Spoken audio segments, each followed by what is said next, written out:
My name is Mae Azango. I'm a journalist for Front Page Africa newspaper and website. And I have been a journalist for the last 18 years.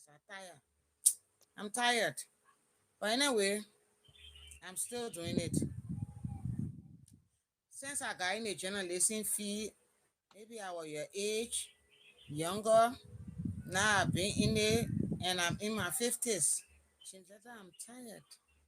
But anyway, I still like working for Liberia.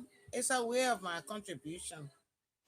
So that's what we are doing, trying to help Liberia, trying to build up Liberia. That's my contribution to my country.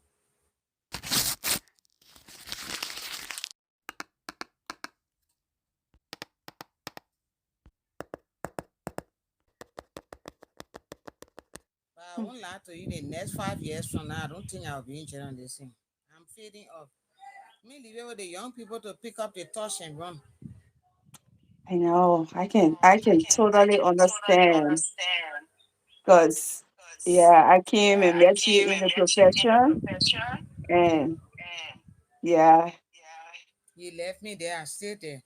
Well, I haven't like really left. I'm still there. You're not I in just Liberia, man. yeah, I just try to divert my attention to other things that will not be so much exhausting and you know maybe see other ways in which I can use the career to boost my income because I know it's one thing that we practicing journalists in Liberia we have.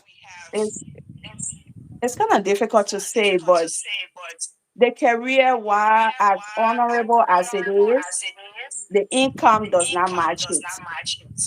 Yeah, it's true. That's why I always tell people if you ask me 15 years or 20 years ago if I wanted to be a journalist, I would have insulted you, really, because I never thought about being a journalist. I wanted to be a hotel manager, build my hotel, make my cool money. But what I was planning is different from what God was planning. Yeah. When the war came in 1990, it shattered my entire dreams. In 1996, I became a refugee. April 6, I became a refugee and had to go to Ivory Coast. I was a refugee in Ivory Coast. And living in Ivory Coast, I won't lie to you, Jim Zeta.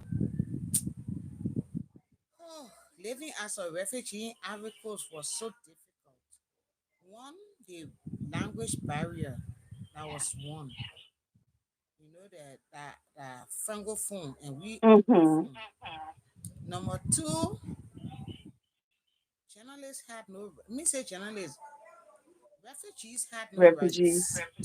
Yeah. When I was there, I was living less than a second class citizen. Yes.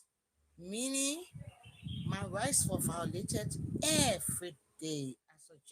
As a refugee, you are violated so many times. One, you don't speak their languages. Everything you do, it makes them angry. I can tell you, I was walking in a market one time. I will never forget this experience. And I mistakenly brushed past a man. My shoulder hit him. That man pushed me. First thing he said to her, bet, you stupid. Pourquoi tu marches comme ça? Why are you walking like this? Ici, c'est Côte d'Ivoire. Here is Côte d'Ivoire. C'est pas au Liberia. That's not Liberia. La route, the road, c'est pas pour ta papa, c'est pas pour ta maman. The road not for your party, for your man. Why you walking like a giant? He slapped me and spit in my face and said, chien comme ça, dog, imbécile, animal. Spit in my face after slapping me. Oh, I told him, pardon, monsieur. That all I could say. You know.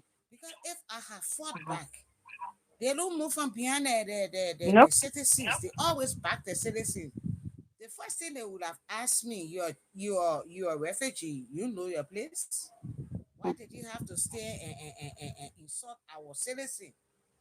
Man, you got nobody to speak for you. Only UNHCR. But by that time, UNHCR, the docket that UNHCR had, man, from the table straight to the city and what I had. My case wouldn't have made a difference because the cases were so many unsolved. So if I added my own there, who are coming to hear me? So I decided to swallow those bitter pills. When you owe the landlord in Cote d'Ivoire, baby, when you owe the landlord in Cote d'Ivoire and you didn't have the money to pay on time, don't cook. If you cook and a landlord comes and see you cooking, he tells you, "She mange pas, tu mange pas aussi." If I don't eat, you won't eat. He will kick your pot off the fire and say, "She mange pas, tu mange pas aussi." If I eat, you will not eat. For pay my l'argent, pay my money. So if you owe the landlord, you better go in the street, eat a chicken and roasted fish. Because you Oh, can't wow. to say you cooking.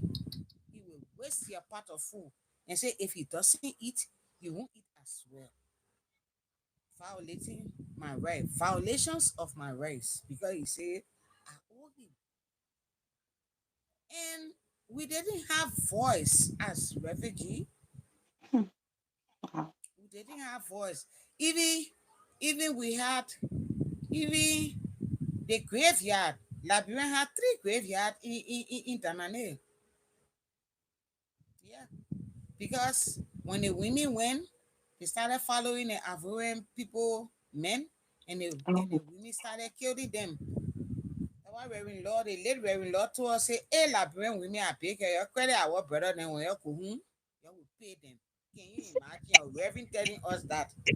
Because they were killing the Liberian women too much. Yes. Oh, He wow. said, you feel sorry for our boys and your credit, then when you get home, they will pay you. Because if you're into it, they will continue to kill you. And that's true. Cote d'Ivoire, if you commit a crime and you didn't serve your sentence, you die in jail. They will put a chain on the grave to indicate that you are a prisoner when you died. Yeah, I After heard your about that too. sentence, oh yeah, it's true. After your sentence is completed, then they will remove the chain. But if they put the chain there and lock it means you die a prisoner. That's what they do in Cote d'Ivoire. And they shouldn't say you stole. They shouldn't say voler, meaning you stole. The way we can say ro, you say Yep. voler. Even if you want to catch your son, you say voler. Before the people catch him and you reach there, he finish dying because that Get him word for you. voler, they don't like that word voler. So a lot of things we went through in Cote d'Ivoire. So when I came to Liberia and saw the life that citizens were living under former President Charles Taylor and Ellen Johnson Sirleaf. Mm-hmm. The same wretched life I was living. Yeah. After 1998, I came. People were still eating wild roots. The one we call potango bud, where when you eat, you scratch your mouth. People were Mm-hmm. still eating wild roots because they could not afford a cup of rice under an elected government. And they had nobody to speak for them. So I look at them and compare it to the life I lived in Cote d'Ivoire. So I decided if I had nobody to speak for me in Cote d'Ivoire, at least I can speak for people. That what drove me to journalism. Why I went to journalism because I didn't want to tell I didn't want peer pressure to cause me to go in the street. So they were offering a first 1 year journalism course at EFBC. Yeah, One, BC. yes, one Yeah. I went there where Winnie Sewa graduated from. I went there for one reason was to keep myself off the street. But when I saw men like Blamo Robinson, You see me on Info Mix, and this Mr. Double was teaching me, Pee Wee Besa. I Mhm. started to see the importance of the pen. I got to realize the pen was mightier than a sword. So I said, what if I can use the pen? I can change the destiny of my country.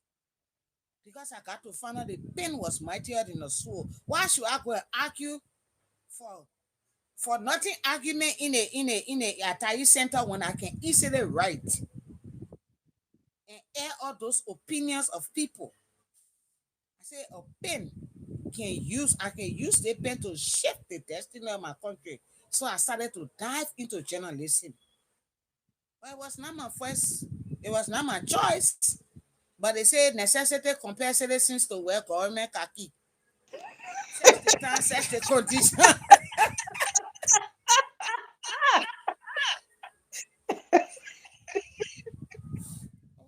Oh, I love that. Necessity I knew I compels was going to get citizens. out of this today. Necessity compels citizens to wear government khaki Look because at there were you. no clothes. Yes. That's why we had so many people in the army they called Doko. They didn't have clothes, so they had to join the army. So it was necessity. So necessity compelled me to get in journalism. Yes. What I saw around me that I could work with. I joined journalism to give voice to the voiceless because I thought on my situation in Cote d'Ivoire that I didn't have anybody to speak for me. So if I could speak for somebody, it would be good. It will serve me. If I can speak for somebody and make an impact, that is journalism, a good one too. So I decided to use the pen to shape the destiny of my country. That's why I joined in journalism. And when I joined journalism, I promised not to use my ink on politicians. I won't make the pocket fat. Why should I? My ink is for the slum dwellers. My ink Mhm. for low market women. My ink Mhm. for the people that are living at the bottom of poverty ladder. That's what my ink will speak for because they also form part of the government. I always tell people politics comes and go, but the ordinary people stays because they feel the pinch of every government that come in power. So why don't you speak to them? Because they also have story to tell you. They form part of the population. They form part of the government. So why don't you give them voices? They say even the dull and the arrogant person also have something to say. Give them the microphone and they will talk. Give them the microphone, they will speak about the ills. They will speak about what they are going through because if they don't say, you won't know what is happening. That's why I gave my microphone to those who can speak for themselves. Like a woman who 12-year-old daughter was raped. Like a little girl who was forcibly initiated into FGM and they circumcised her beyond repair. That little 12-year-old girl is living with the trauma. Now she sees a lot of people and she goes into hiding. She still faces problem when she goes to urinate. The doctor that saw that little girl, he cried because he said she has been damaged. Fistula, everything will take place. She won't be able to have a child of her own. On her own. Either the child will live, she will die, or either the child will die, she will live. 50-50 chances. That's what the doctor said. Now, who speak for those kind of people? When I heard that story, Fonati Kofa gave the first money for the little girl to go to the hospital. The second person that raised money was Lema Bowie, carried from one of her partners about $3,000 for her to seek medical attention. This is journalism with impact. Yeah. You understand? When you Yeah. do journalism, let it make an impact in society. If Yeah. it didn't do it for the entire society, it did it in a. Yeah. That's why I do kind of listen. I do because number one, you won't deviate from the fact that you are a mother. I am a mother. If it could happen to somebody child, it could also happen to my child or your child.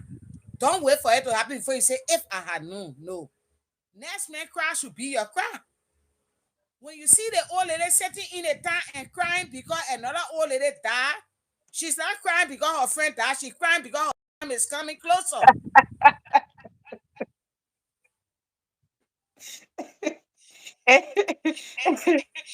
I must admit, I appreciate, and I think Liberia as a whole appreciates you. Despite, Don't I come remember there. what happened. Don't come there. Yeah, Liberia, a lot of people here don't appreciate me. Mama, every day is a cost for me. yeah, it's a normal thing. It's a normal thing. Once you're in your line of work right now, you're active, people will not really seem to show that appreciation. But when you have finally maybe retired from active practice and doing something else, that's when people going to know that, oh, wow, nobody else is doing this right now. We miss her a lot. And that's when you're going to realize that people really do appreciate what you did. Okay, you see, Yes. a prophet is never respected in a home. And number two, if the rising doesn't get on your butter, you will not know the importance of it. Right now, they That, didn't know my importance. nope. Huh. But I must admit to you, your line of work is one that really touches my heart for the fact that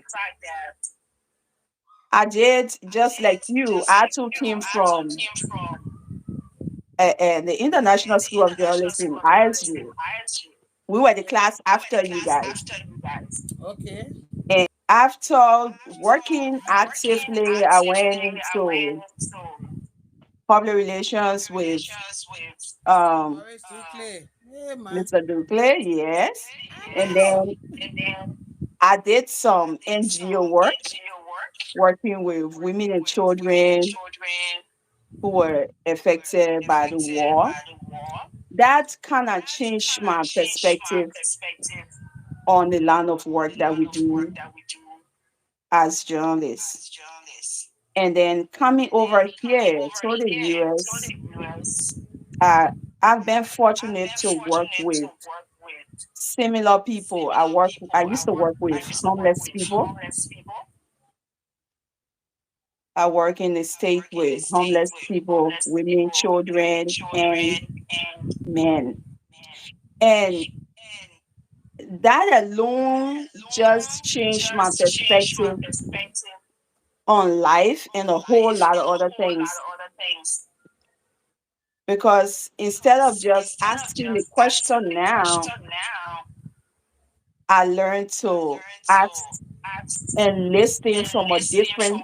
I was also looking at, I mean, you being 18 years in a career,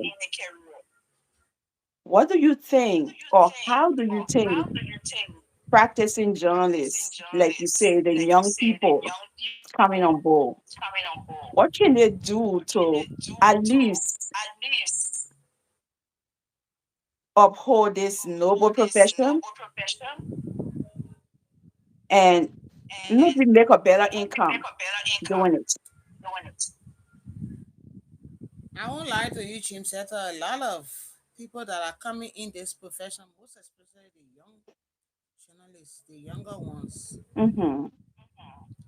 I always give them my number and say, reach out to me. Mm-hmm. I won't mind mentoring you, right?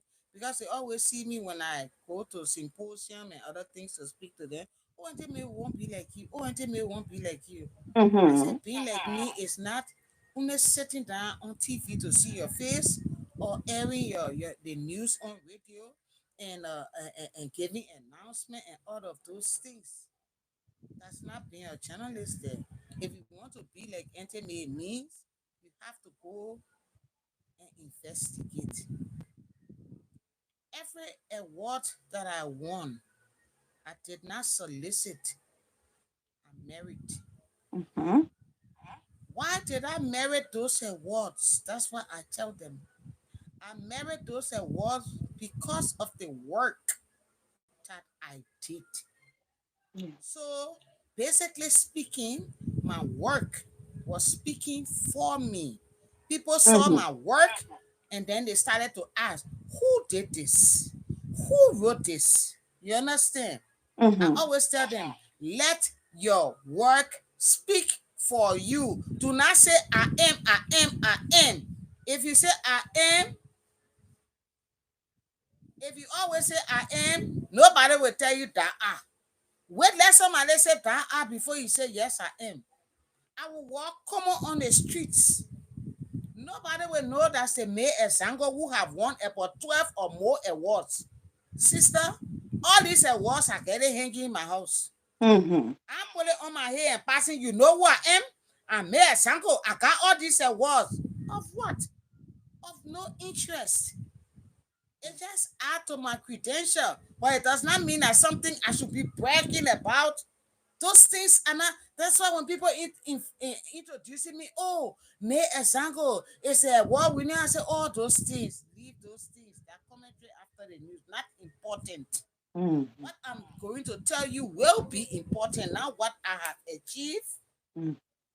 I achieved those things because of the work that I did. I did not do it. I did it selflessly. I did not do it hoping to receive an award. The first award I received in 2012, when after I came out of hiding for FGM, when I was being chased and I went into hiding and all of that. Why? The traditional people said, because I exposed. What did I expose? I just spoke to a lady who explained how she went to the Sunday bush. She was forcibly initiated. She went there, she stayed 3 years, and right after she came out, she got married. And when she got to the Sunday, when they had her and circumcised, I think 4 women held her down. The fifth woman cut her with a knife, and they put leaves to the place. A rocket scientist does not have to tell you when you mash leaves that are open to dust and put it to an affected area. What happened? Multiplicity of bacteria starts to play on a soul. What do you expect? That person come down with numerous infection according Infections. to the doctor. I am not a doctor, but that's what the doctor told me. For a fresh wound, you pick up a leaf, caterpillar, or whatever, dust, or you won't do anything. You just mash it, put it to the affected area. What do you expect? What do you expect? Obviously, the person will come down with several infections. That's one. Severe. And it might be several. Then he told me the lady that interviewed, she said they used two knives on over 50 girls. Now a rocket scientist doesn't have to tell you that if one girl got AIDS and they use that knife on and use it on the other girl, she won't have AIDS. What does it do? It spread disease from one person to another because those instruments are unsterilized. They Mhm. can't cut one girl, they use the same knife and cut another girl, they use the same knife and cut another girl. Nobody have to tell you. When you use unsterilized instrument, what do? You spread one disease to another. That's it. No rocket scientist has to tell you that. But the traditional people said, I, I put some secret out and I had to pay.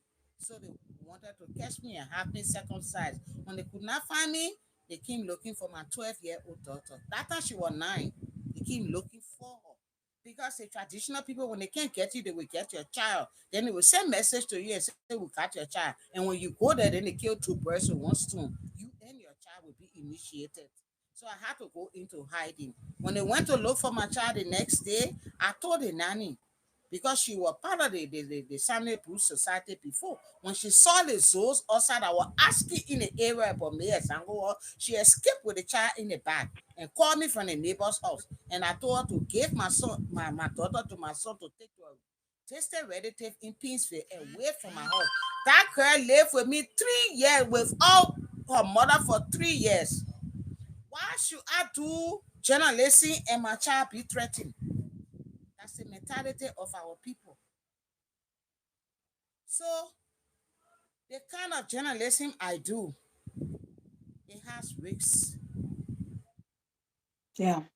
But mind you, those people that I was speaking for were the people that were even insulting me, most especially the women. They insulted me. Yes, they insulted me. Oh, when we grab you, you will see what will happen. All kinds of things they had to tell me. But that didn't deter me. Now, before I took on FGM, it was never discussed openly in Liberia. No way. Since I took on that story, yeah, every radio station people talk about it. See the UN women are trying to end FGM. Look at what happened to the district. You see the souls are coming and say they wash their hands from in it. Now tell me, had I not made No. the ultimate sacrifice, who would be saying something today? But all of them riding around in a big car. Oh, we end FGM. We started FGM. The only person that ever recognized me, which of course I don't look for recognition, was Lema Bowie when she spoke one time as orator. She said, I would say thanks to Mae Azango for bringing forth FGM to speak about it because Alema Bowie could not speak about it. Who was brave? Nobody. You speak about it, you get messy. That's why I went into hiding. So that's the kind of job I do. That's why I tell them my job is not easy. And because of what I did, the American people read it. The Liberian people know how to make you famous, man. When they ready to hear one stupid person, you will say what the person did. Yeah, they took me and put me on every newspaper. They were running around with my name on all the radio stations, not knowing they were making me What? famous. That was good. That was good famous though. Oh, Mayor Sanko did this. Mayor Sanko did this. My name was discussed for 2 weeks. My all the European media, the Western media were getting in touch with me. In VOA, CNN, all kind of people got in touch with me to give my side of the story because the people made it so big. What did I say so much that you had to run behind me to go into hiding? Yeah, I remember that They time. tell me.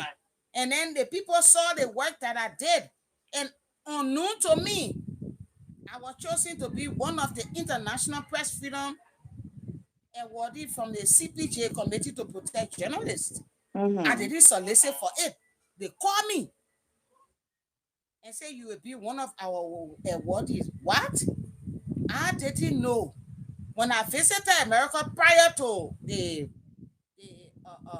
award, they called me. At that time, I was working with New Narrative. They called me, and my boss lady at that time was Prue Clark, the white lady. They called us and they told her that they wanted to, for me to speak on FGM and how did I come about the story. And a lot of people were there. They listened to me and all of that. And then a lot of people started to ask questions. I answered all those questions. When I left and came back 3 months later, I saw that I was selected. I was the only African that year. We were only two to no, we were four to receive the CPJ award. I was I was the only journalist from Liberia, from Africa for that matter. We had Mm-hmm. one guy from Pakistan, we had one from Mexico, and we had one from China. Two were in prison for life. The other guy was from Mexico and myself were the only two that attended the award ceremony in New York because we're not in prison. But after he left, he had to go into hiding because they were looking for him too. The guy for when the guy myself who received the award. And I see here in less than 1 month, committed journalists from free. They say Canadian journalists for free expression. Call Mm-hmm. me and say they had a international press freedom award also for me. So I won two international press freedom award that year, 2012. And then I won another award called Voice of the Voiceless Award. So I won three awards in 2012. Three international awards in 2012.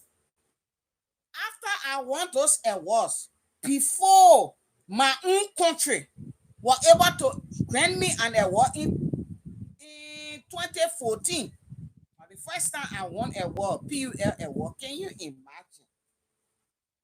International people must hail me, but my own country had not hailed me because I was not an important figure. But in the international wire, when I reached to places to speak, she was at a C crowd.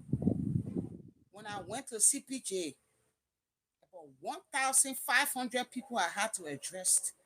When I went to Canada, I had to address over 1,000 people. And I stood and talked to them just as I'm talking to you. It's not something that I was afraid. No. So all these things and everything they asked me, whether I stood by my story, I said I stand by my story. I still stand by my story. Up to today's date, you ask me, I stand by my story. Because FGM, just quite recently in February, they say we are not they denounce it in Mosorado County. But the other counties are still practicing it.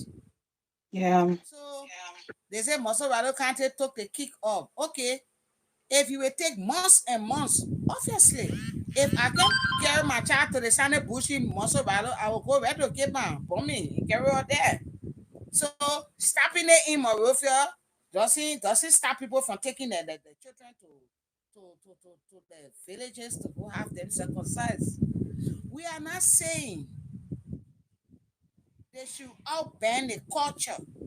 There are some attributes in the Sane bush or the bush schools that are still important. Training the Mm-hmm. woman how to take care of her home, training her to take care of her children, teaching her songs, dances, teaching her to respect elders, and all of that, teaching her how to take care of her body. Those are the Mm-hmm. attributes that should still be there. But quite recently, that was last week, I interviewed a soul in Bapolu who decided to Okay. put down her knives and her tools. She said she no longer want to partake in FGM activity because a lot of children that she performed the circumcision on are coming to her and telling her they are suffering from infections. And she will never allow her children to join the Sunday bush because she knows exactly what the other children are facing. That's a sensible woman. They won't do it to their own children, but they will do it to other people's children. They say that culture. So what become of those Sensible. kids? Why? What become of those children? The ones that are already sick and coming to her. She said they came down with infections, right? She said they Mm-hmm. circumcised from 4 years up to 12 or so, the youngest. So they came down with infection, the bigger ones, and came and told her they're suffering from this, they're doing this, they're having a lot of challenges. And she didn't know it was because of FGM until she got educated that these things come down with infection. She didn't know because of the unsterilized instrument they use on the girls. So the aftermath effect. That's why I was telling you about the lady. This lady I spoke to, she's in her 60s. That woman is still suffering from infections. I'm telling you, she lives with it now. Yeah, So somebody that's with my youngest daughter is 4 years, 5 years old. That oh yeah, they take. She said that the youngest they take from four that to 12. yeah, that's tough to hear. Mm-hmm. Yeah. No, they say culture and tradition. That's what I told them. Okay, if I have a daughter and she's 18, she comes up to me and say, "Mama, I'm going to the Sunday bush." I won't stop her because the age of consent is 18 according to statutory law, right? The Mm-hmm. age of voting in Liberia is also 18. Okay, we're not talking about customary, we are talking about statutory, the one are in the book. Hmm? Yeah. The law, the statutory law, right? Okay. Mm-hmm. If she comes and tell me she wants to go to the Sunny Bush, she's my daughter, she reached 18 already. If that's what she wants, I allow her to go. But if she's 4 year old, 5 year old, you say you're teaching the young ladies how to take care of the husband. Can a 4 and 5 year old take care of husband when they leave the Sunny Bush? Wait, tell me. Tell me, oh, a 4 or 5 year old will not go and run a home when she leaves the sunny bush. It will be after some years before she even think about taking her husband. But by that time, the damage is already done.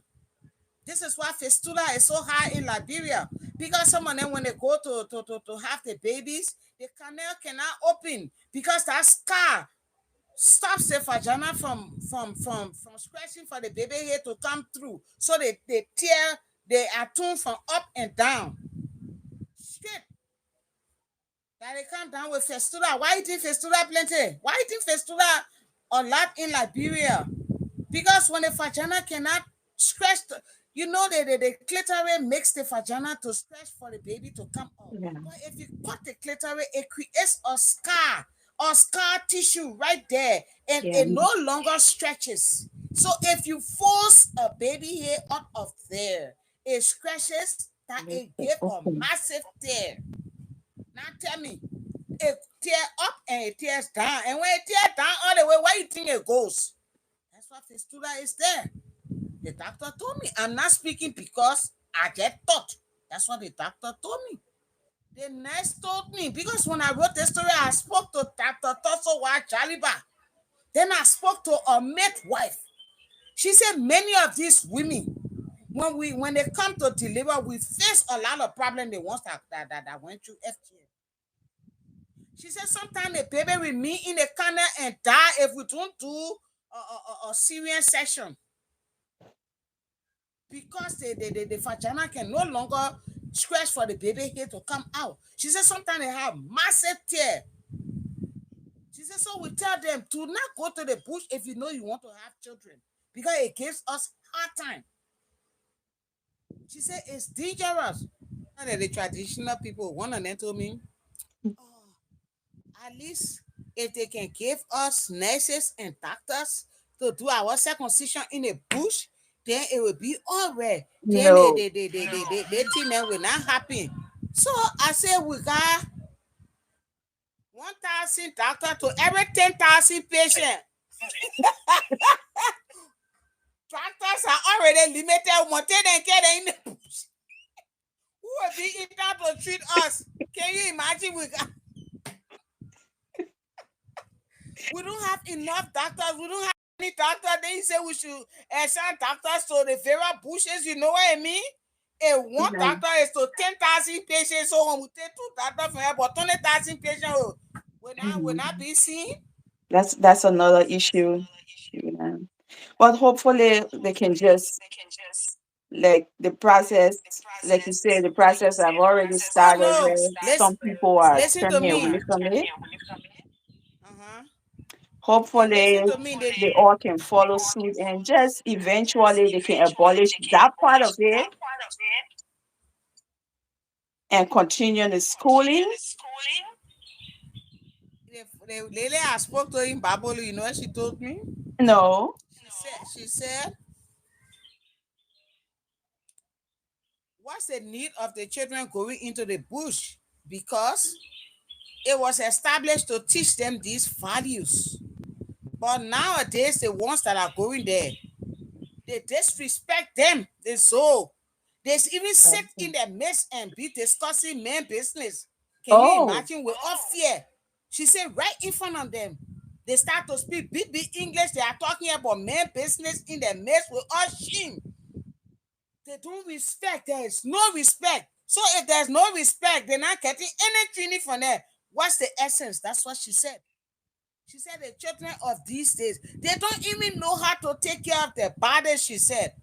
She's a midwife also. She said when she go to help them give birth, oh, her nose, the sin can won't kill her. She said oh, because they don't take care of themselves, they don't know how to wash themselves properly. Because they didn't learn from what they're supposed to learn in a sunny bush. They were basically discussing men business. She said, so what's the need? They shouldn't go there. Because those attributes, the children are not picking it up. They're not picking up the norms again. They just won't go there and say, I've been there. That's all. But she said when they come out, when they're ready to insult a man, you'll never believe that she came from all of the sunny bush. Women are not supposed to insult them, most especially women that come from the sunny bush. But these days, girls, nothing they learning. They train them, they stay don't learn. So what's the essence? That's what she told me. What's the use? But She said hopefully, no just like respect. we said, they can hopefully they can eliminate that practice Yes. and They can just go eliminate back that to and raising more if the healthy girls will babies. learn the values, if the Yeah. girls will sit and learn those values, it will be good for them. And they don't have to do the circumcision aspect, right? But she said leave with her, they should just abandon it because the girls are not waiting. They are not waiting to take instructions. They are disrespectful. Wow. Because in their days, they couldn't sit down. She said these days, when they see older people sitting in the room bend, so say, "Oh, please excuse, let me pass." You Mm-hmm. see, in the interior, when you go there, you see the person bending down to Yep. pass. But older people, she said, they stand upright over you, and you be looking in their face, which is disrespect. Yeah. Yeah. Hmm. And you know that why our culture says when you Yeah. see older people sitting before you pass, you bend and say, "Excuse me," and you pass on the other side, but they walk upright straight in between them. Tell them nothing happened. Oh, yeah, that you people are there. Somebody go sit there, won't pass. Hmm. That's your book. Yeah, my book. It's called Voice of the Trumpeters. As I told you, I trumpet the cost of people who can speak. So Mm-hmm. my stories are the stories that go through the trumpet. I'm the trumpetess. I'm blowing Mm-hmm. those stories, the stories of injustice, right? Great injustice, unfairness, everything, I blow it through my trumpet. So I'm voice of the trumpetist. Hmm? This book, I can't say it's my full memoir because I haven't reached 60 or 70 to write a comprehensive memoir. But it's just let's say Mm-hmm. Mm-hmm. and of my early life and those things that I experienced and what led to me becoming a journalist. I went into to exile and all those things. Man, left in a Liberian civil war, Okay. 1990. The torture and trauma I faced from the rebels because I had my child during the war, and they the rebels visited my home and told me to name the child AK-47 because he was a boy. If I don't name AK-47, they were going to kill me. Oh yes, every boy child that was born in 1990, the rebels named them AK-47 Adazana Karashika. They named the child because of the gun. After the gun, AK-47. And the girls, they named them Beretta after another gun. So Mm. every girl child was Beretta, every boy child was AK. If you say no, they will kill you for nothing, man. So they say AK-47. I say yes, sir.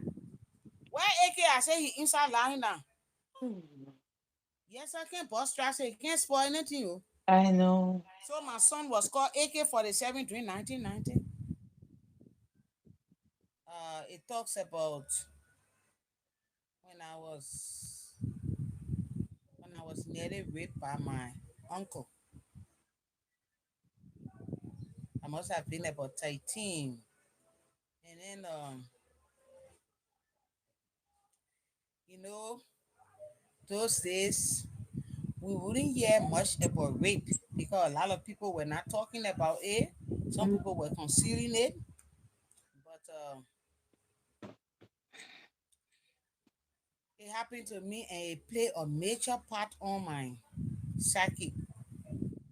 Made me to not trust men because I was just at a tender age and somebody that I saw as a father Mm-hmm. never occurred to me. For me to even pin it down, it was difficult for me, but it's part of my life and I cannot excuse it. It It was 1985. I will never forget that year. I was about 13. I had breast. And my uncle always used to come home late. And then my mother and my sisters, my mother was heading an organization called WODA. Mary Brannett took another women group out of that group called Women Initiative. Mm-hmm. But my mother was heading a group called WODA, Women Development Association of Liberia. So they used to champion the cause of women. So you see, I'm still 18 years old. Is it a bloodline? So she they wrote a citation for support, and she gave me this letter to give to my uncle because she was going. Other, she said when he comes home, he always come home late. Give it to him. So by the time we leave tomorrow morning, he will be finished giving his contribution to you to give to us, right? So I Mm-hmm. waited that evening. It was late. He came home and rang the doorbell. It was raining. Ooh, it rained that night. Cats and dogs. When he came, he asked me to bring his food. I served him. And then those days, normal days as they call it, when it starts to rain, electricity goes, current goes off. So Mm-hmm. he told me to lit the candle. I lit the candle and we're eating by the candlelight. And then I brought the citation and gave to him. I said, "Oh, my mom said I should give you this citation." He said, "Read it for me. What does it say?" He said, "My eyes are bad. I can't read by candlelight. You have the younger eye. Read for me." So he was eating on the table and the paper was resting on the table. And I just looked over to read the paper from the same candlelight he was using to eat. I started to read the paper and all of a sudden I heard the cutlery stop. The movement of the cutlery, the spoons, the spoon and the fork stop. So I thought he was about to leave or he wanted to listen to what I was saying. When he Mm-hmm. left the cockling, his hands came around my breast. With both hands. I just felt this firm around my breast. Ah, Jack. When I jumped back, he said, "Oh, don't be afraid." Then he pushed the chair and got up. He said, "Don't be afraid." Then he pushed me to the wall. Pinned me to the wall, man. Trying to tear off my clothes to get to my breast. Then he took off his manhood and took my hand and said, "Touch it for a 13-year-old child." That heavy thing he said, "Touch it." I said, "No." He bringing my hand closer, I pulling my hand back. That trauma, you must know that trauma I live with, man. To see that kind of thing, my age. Then he said, "It won't hurt. Just touch it and massage it." Can you imagine? I was pulling back, and at the same time, he was tearing at my clothes to get to my naked body to rape me right there. But I was saved by the bell, I would say, because my sister boyfriend brought home and blew the car home. The horn sounded in the house. He said, "Who's that?" I said, "That's my sister." He said, "Okay." Then he stopped what he was doing. He said, "Go open the door." Then he gave me money. He gave me $5 to coin. He said, "Give it to your mom." Then he gave me $1. We had dollar those days. He gave me one Yeah. whole dollar coin. The coin. He gave me $1. He said, "This one is for you. When everybody goes to bed, come in my room. I will leave the door open." So he went in his room. That night I wanted to wake my mother up, but she was snoring, so I didn't want to disturb her. When my sister came, I went in the room. He was sitting at the table. He did not leave. He was still sitting and saying he waiting for electricity to come. And then I went to my sister's room. It was her birthday. That's why I say I will never forget May 10th, 1985. I took a birthday present to her in her room. Then I went close to her and told her what had happened. I mean, she was astonished. Really? I said, yes. She said, our uncle always drunk. So maybe he was drunk. Don't tell mommy. Don't tell mommy. I said, okay. Every young girl look up to her older sister, right? As a role model. So I explained to her, she said, don't tell our mom. Our uncle was drunk. So I didn't say anything. Saturday morning, they gathered to go for a walk. For the walk, they were walking from EWA Junction to City Hall. He rang the front doorbell. My cousin went there. And then he asked my cousin, where is May? He said, May in the background cooking. He said, call her. I went there. He said, why did I leave my door open for you and you never came? I was waiting for you last night. Then I thought with him myself. I said, oh, then you were not drunk. Oh. That's what I said with him myself.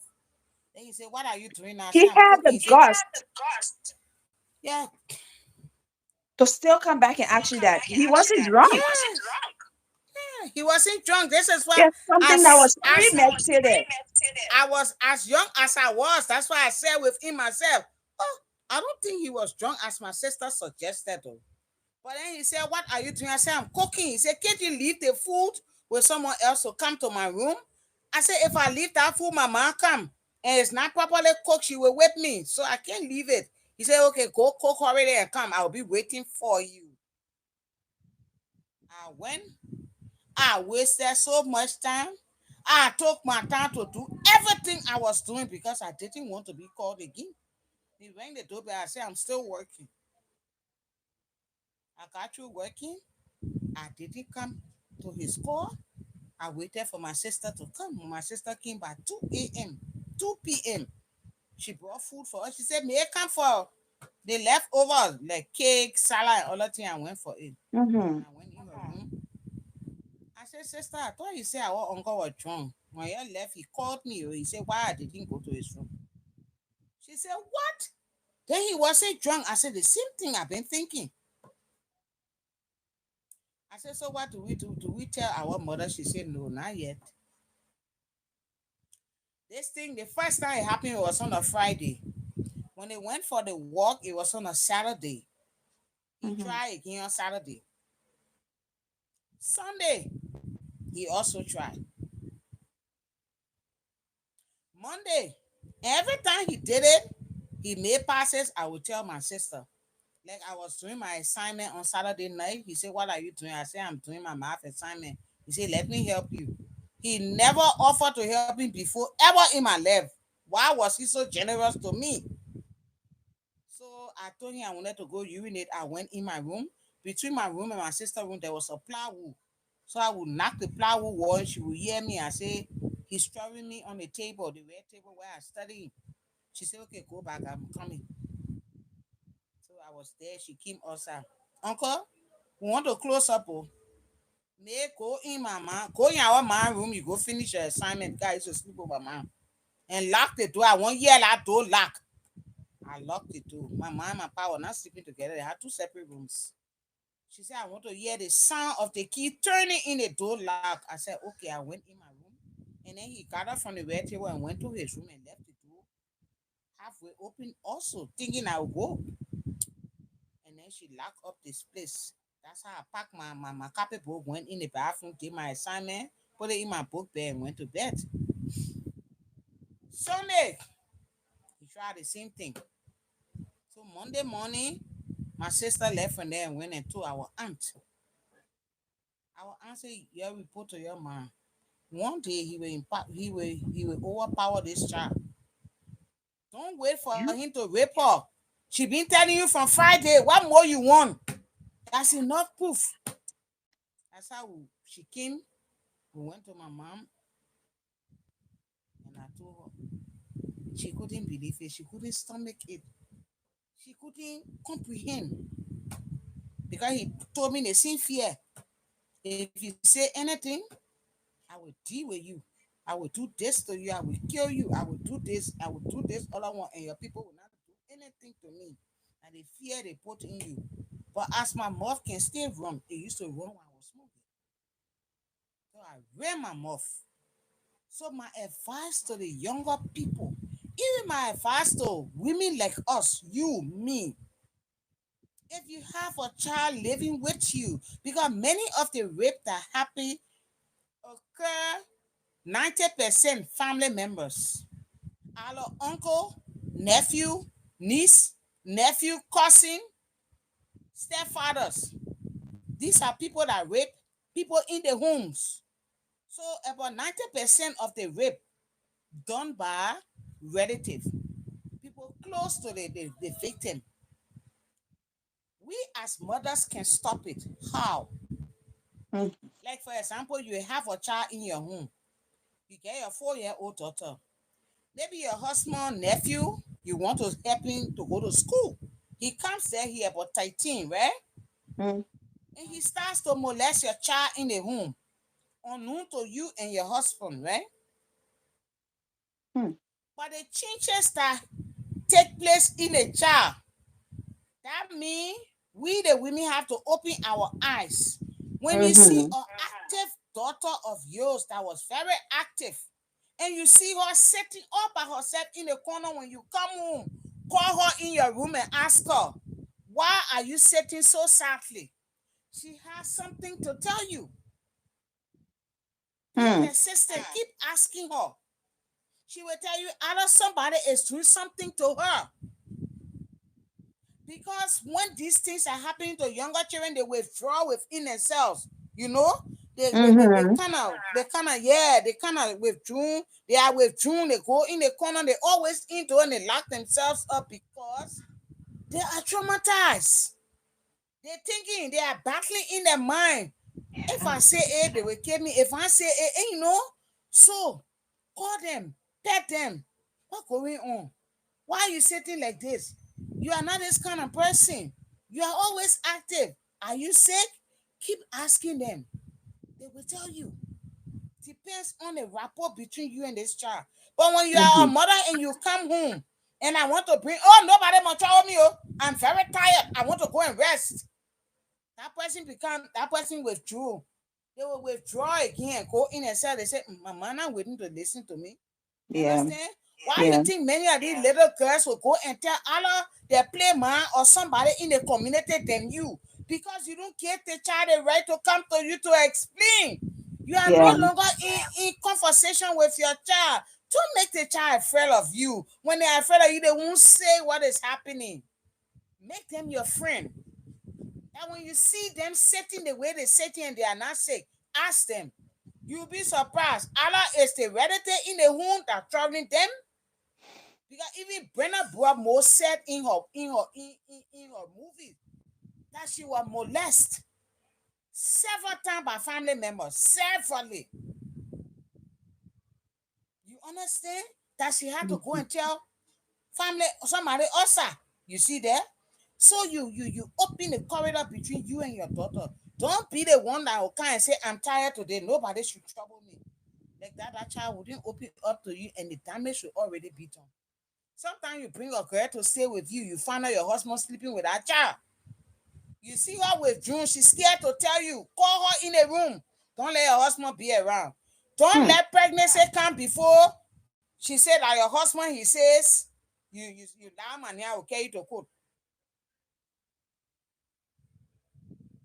Mm. So So that intimate my all these advice. years, how have you been able to cope with that? Chief Etta, as Yeah. I speak to you now, I don't trust a man. With my child, never. I don't. Because of what I went through, it's still at Mm-hmm. the back of my mind. For me to even start having a relationship, it took time because I was seeing every man to be a monster. Yes, no joke. It traumatizes you. I mean, 13, my dear, I was still a child. Yeah. My childhood was not that I didn't really enjoy my childhood before the walking when I was 18, and by that time I already had my son. So tell me now, from 13, 14, 15, 16, 17, 18, 5 years later, what other? I didn't really have a pleasant childhood because the walking and spoil everything. But I live with that trauma. I live with that trauma for years. I still live with it. But as I retell it, you know, for trauma counseling, they will tell you Yeah, those it traumatic helps.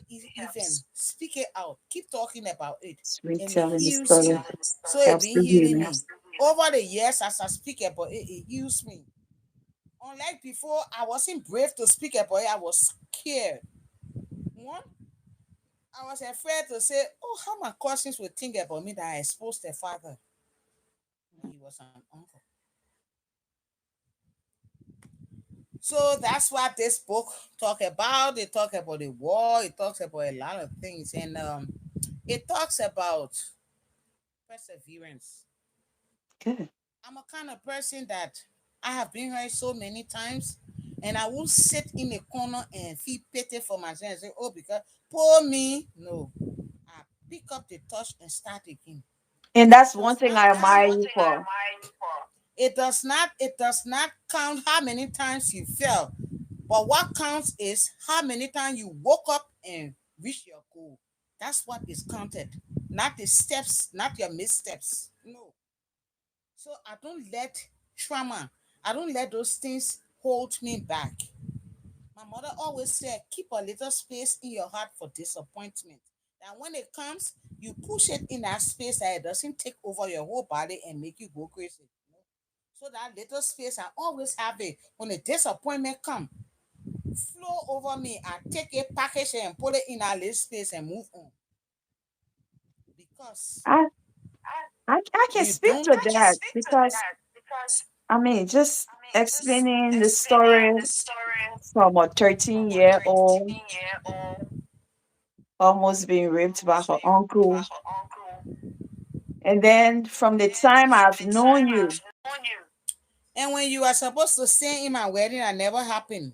you've gone through a lot. And I I went through still a lot. see you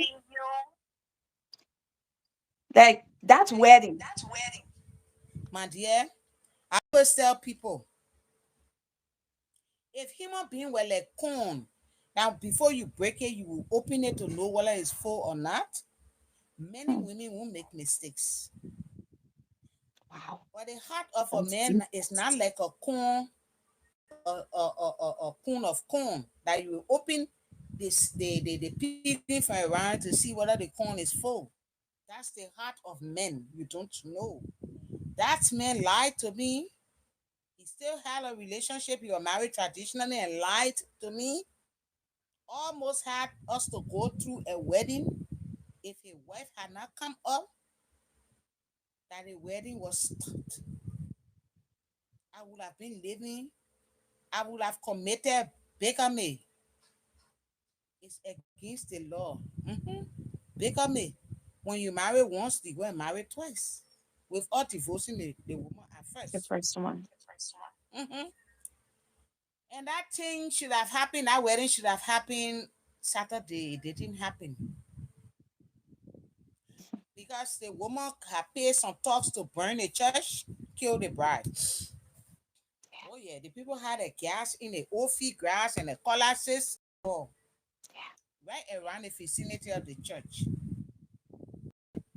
So when I asked my uncle who came to get me, he said, "Me, it's not worth it." I told the pastor, I said, "Let's cancel the wedding." This thing I'm speaking to you, the wedding should have been 1 o'clock, and we at the church by 12, going through Yeah. claims and counter claims. Who I married and who's still not married? remember. Can you imagine? People say, "Oh, may go to your house and continue with the wedding." And my uncle said, "It won't be worth it. Suppose she goes there and hurt you, what will you do?" So I let it go. I called my people in a pod and addressed them. I thanked them for coming. But then I told them, What happened to me can happen to any woman. I'm not the first, I'm not the last.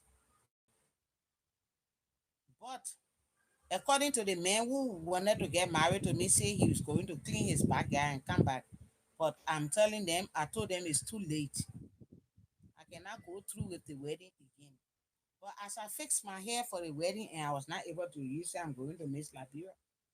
So I I used my remember. hair. I remember. And the dress I should have worn after my wedding, I wore it to go to What to Unity Miss Conference Liberia? Center for Miss Liberia. I Not remember because, that. not Well, because bad dream me, I shouldn't sleep. No. So I used my hair to go to Miss Liberia. hmm, People could not believe it. yeah. Because the way I address my people, then I told the journalist, I said, I know you got good stories, so I can put it on your favorite front page. You do it, say I won't hold you responsible because I'm blaming nobody, I blame this man. Yeah.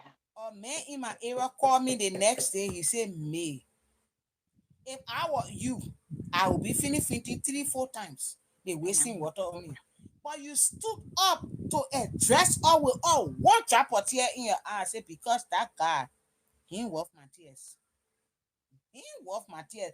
People that came to the house when they heard the news, they were crying. My cousin and her husband came to console me. When they saw my face, they dropped on the ground crying. I said, but wait now. We're not having funeral here. I the one started to console them. They I who came to remember console me.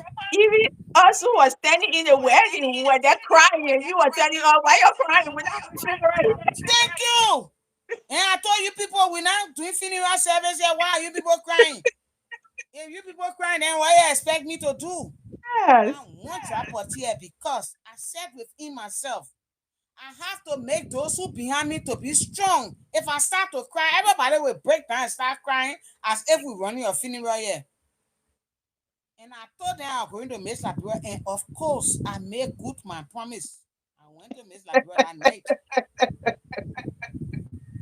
Not because of one situation, you should keep yourself down. No. The next morning, Monday morning, I was on the street. Yep. Eddie now saw me. Women voices. She said, oh, man, you prayerful. That kind of thing, what happened to you walking on the street? I told her, I said, did I kill? She said, no. For your wedding, I said, man, what happened to me can happen to any woman. So why should I be Mhm. afraid to walk the streets of Monrovia? Ah, they told you the only one entitled to walk the streets? She said, no. I said, I shouldn't be ashamed to walk the streets. Why should I? I didn't commit a crime.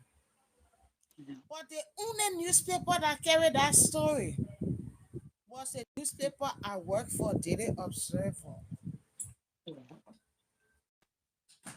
They said all of the journalists that went there had a meeting and nobody should write what happened to me because it can be in any journalist case. I'm in the media, and Yeah. so they shouldn't. Mr. Philip Wisse called them and told all the journalists there not to carry the story. But the story came out in Daily Observer because Chiche Chaplason at the time stood in my wedding. Mr. Stephen P. Bade, the late, Mm. told Chiche Chaplason to write the story. And the story title was The Wedding of Many Tales. I will never forget. I went to town that Monday because my mayor honor graduate called me and said, May, you looking at the newspaper? I said, no. I bought a newspaper. I went straight to Daily Observer office. I bashed into Stephen P. Bade's office. You're supposed to know me. I tell you exactly how I feel and live. I told him, I said, Mr. Peabody, if I were your daughter, you wouldn't have written what you wrote about me. But because I'm not your daughter, you are writing as a father about another person's child. I always told you, you practice partiality in this office. Now, I'm very much convinced. But Mr. Peabody, I came to tell you, you wish me dead, but I won't be dead. I will get over. Mm. And you will hear the song, the angel look down and wonder And how wonder I got over. how. You will wonder how I get over Mr. People because of this. It will give me the strength to become more than what I am. Not this will not hold me back. But you, Mr. People, will wonder how I got over. One day the angel looked down and wonder how Wonder I got how. over. You will wonder, Mr. Peabody, and I bash out of the office. Those words, I told you you were alive when I won my first award. I got over. I told him you will wonder. Don't think they want to hold me back. Not everybody was born to be married. If that one happened, it was unforeseen circumstances beyond my control. But kind of person I am, I let it pass. That disappointment, my last space I told you about, and move on with life. Not how many times you fell, but how often you gather to complete the race. That's what counted. That's why I'm still strong, man. Unshakable, unmovable. I know. And see what happened again just like a month or two ago, right? You lost your spouse. Yeah, I lost my fiance. I'm so sorry about that again. He died in April. He should have come in June for us to get married to the court. And he called me to tell me he bought a ticket. He already paid half of the money on his ticket. And it was no turning back. He was coming. He said, May, as soon as I come, we are going to get married to the court. And then I'm going to start filing for you because then I want to see the U.S. embassy standing in your way to deny you because they have denied me 4 times. So he said, let me come and marry you and send for you and let me see the U.S. embassy people standing in front of you and say, you are not coming to your husband. And he never came. He went to work. He was knocked down by heart attack. He went to the hospital the day before because the hand band from the hospital, the band that they put on his hand, his Hmm. wristband, had a hospital name. They didn't keep him there. Was They said because he was a black man, they didn't keep him to monitor him. It was the next day he died with the band from the hospital around his skin. He weeks. So the hospital, the family said they will ask the hospital because they will have to sue the hospital. If he voluntarily walk or fine, but whether he voluntarily walk or whether they just gave him some kind of painkiller and say go, nothing happened, and he died the next day, and they allowed him to go without treatment or without observing him. He died the next day, meaning the issue was not addressed. He still had a heart problem. So some anxiety just claimed it up him. He was gone in a split second, man. He was 57 years old, died just like that. So I told people maybe God said I shouldn't get married. So 2 times, 2 times I tried it, no way. I leave it. I dusted my feet. I'm done and dusted. I'm done and dusted. When I writing about my life, I will say I almost, but I didn't twice. What does it tell you? Maybe God say, May, you're not supposed to be married. Hmm. So after all this, intimate, what is one lesson that you've learned in life that you wish to share? Never look down on people. Hmm. Don't think about your political status, even your status where you are or the place you work. Then everybody beneath you. Don't ever look down on people because the table will turn one day and you will see yourself at the bottom and that person at the top. Always be nice to the people on your way up because when you're coming down, you meet the very people on the ladder. Don't step on their head to reach to the top because when you fall in, they won't hold you. That's a lesson I learned when I was a refugee. was a lesson because in Liberia, before I became a refugee, my dear, I ate 3 times a day. I had car carrying me to school and bringing me back. I was living life of a first class, I will tell you. Let me tell mm, you. Because I didn't have to ask for anything. Everything was provided to me. My father was an associate justice. My mother mhm, was assistant minister of education. What more did I need?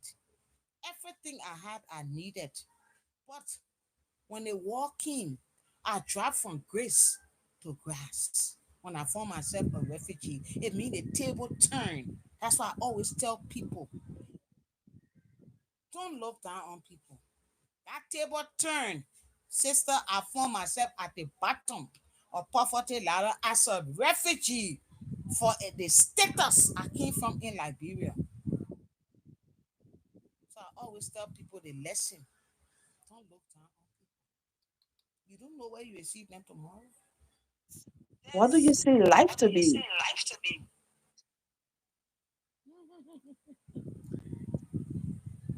Life is a lesson for all of us. Because life is like a stage play. You come and play your part and then you leave when it's time for you to leave. But before you leave a legacy that somebody will be able to talk about. Oh, Mhm, imagine did this thing in my life and today I'm like this. Those are the kind of legacy you leave behind because life is like a screenplay. You play your part and you leave when it's time to leave. But leave an impact mhm, that can help a child or somebody that will be able to say, because of her or because of what she did, I'm like this today.